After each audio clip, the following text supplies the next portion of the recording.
For the first 30 seconds, imagine a Batman story where the greatest failure is not a punch that missed, a villain that escaped, or a plan that went wrong, but a single moment that quietly reshapes Gotham forever. A failure so subtle it feels survivable at first, even forgettable until its consequences begin stacking up in ways no one can undo. Because this is not a story about Batman losing a fight, it is about Batman winning too many battles and still losing what mattered most. And by the end of this video you will understand why this failure changes every rule, every symbol, and every future Gotham thought it had. This story begins in a Gotham that believes it understands Batman, a city that has grown used to the rhythm of crime and response, chaos and containment, villains rising and falling in predictable cycles, and Batman standing at the center of it all like a dark constant that never breaks. Gotham complains about him, jokes about him, depends on him, and ultimately trusts him to always be there when everything goes wrong. That trust is the foundation of this story, because Batman's greatest failure is not born from rage or weakness but from confidence. Batman fails because he believes he has accounted for everything, because every plan has a contingency, every ally has a role, and every threat has been studied, catalogued, and neutralized before it can spiral. Gotham becomes safer, quieter, and more manageable, and Batman interprets this as progress rather than a warning. The city adapts to his presence so well that it begins outsourcing its sense of responsibility to him, and that is where the failure takes root, invisible, comfortable, and quietly growing. What makes this story funny in a dark, ironic way is how reasonable Batman's logic sounds at every step, because none of his decisions feel reckless or extreme. He tightens patrol patterns, refines surveillance, intervenes earlier, and removes variables more efficiently, and Gotham responds with relief rather than concern. Crime statistics improve, response times shorten, and villains start making mistakes simply because Batman seems omnipresent. The city starts believing that Batman is not just protecting Gotham, but managing it. The failure escalates when Gotham's institutions begin depending on Batman instead of strengthening themselves. Police wait longer before acting, politicians delay reforms, and citizens grow comfortable with the idea that Batman will handle whatever slips through the cracks. This is not a dramatic collapse, but a slow erosion, and Batman, focused on stopping immediate threats, does not notice that Gotham is losing its ability to function without him. The humor here is cruel but effective, because Gotham celebrates efficiency while quietly surrendering resilience. Batman's greatest failure is not a single catastrophic event, but the creation of a system where he becomes the solution to everything. Villains notice this shift before anyone else, because criminals understand power dynamics instinctively.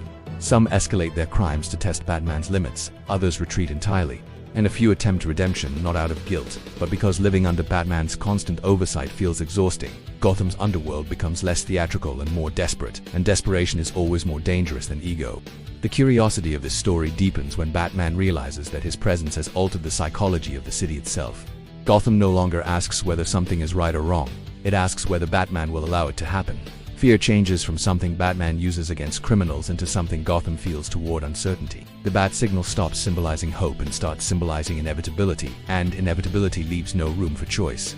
The failure becomes undeniable when Batman misses something small, not a major villain or a city-wide threat, but a minor decision that slips past his attention because he is stretched too thin. That small oversight triggers a chain reaction Gotham cannot handle on its own, because the city has forgotten how. Systems freeze, responses slow, and confusion spreads, not because Batman is absent, but because Gotham has grown dependent. Batman fixes the immediate problem, but the damage is already done, because the illusion of control has cracked. What makes this failure change everything is how it forces Batman to confront a truth he has avoided for years, that saving Gotham is not the same as owning it, and that control, no matter how well-intentioned, always carries a hidden cost. Batman realizes that his greatest strength, his ability to endure, plan, and persist endlessly, has become a liability, because Gotham has leaned on him instead of standing with him. There is a strange, unsettling humor in watching Gotham react to this realization. Officials scrambling to reclaim authority, criminals testing boundaries again, and citizens unsure whether they want Batman to step back or double down. Gotham does not know how to function in moderation, and Batman has to decide whether correcting his failure means becoming less effective in the short term to preserve the city in the long term. The intrigue peaks when Batman deliberately allows himself to fail again, not out of negligence, but out of necessity. He steps back strategically, forcing Gotham to respond, adapt, and struggle without his constant intervention. Crime rises briefly, panic flares, and criticism follows, but slowly, painfully. Gotham begins relearning how to survive without relying on a single shadow. Batman watches this process with discomfort, because it feels wrong to allow suffering when he could prevent it. But he understands that preventing everything has already caused its own kind of harm. Batman's greatest failure ultimately becomes his most important lesson, because it teaches him that symbols are fragile, systems matter, and heroes who solve everything eventually erase the agency of the people they protect. Gotham does not need a perfect guardian. It needs a partner, and Batman's failure is realizing that too late. By the end of this story, Gotham is not fixed, not peaceful, and not perfect, but it is alive in a way it had forgotten how to be. Batman remains its protector, but no longer its crutch. And the city learns that survival is not about being saved, but about sharing responsibility. The failure changes everything because it rewrites Batman's role. Not as the answer to Gotham's problems, but as the reminder that no one should be. If you enjoyed this funny, curious, and deeply intriguing full story about Batman's greatest failure, make sure to subscribe for more epic superhero breakdowns. Comment below with your thoughts on whether Batman was right or wrong to step back, and share this video with fellow fans who love exploring the consequences behind the cape and cowl.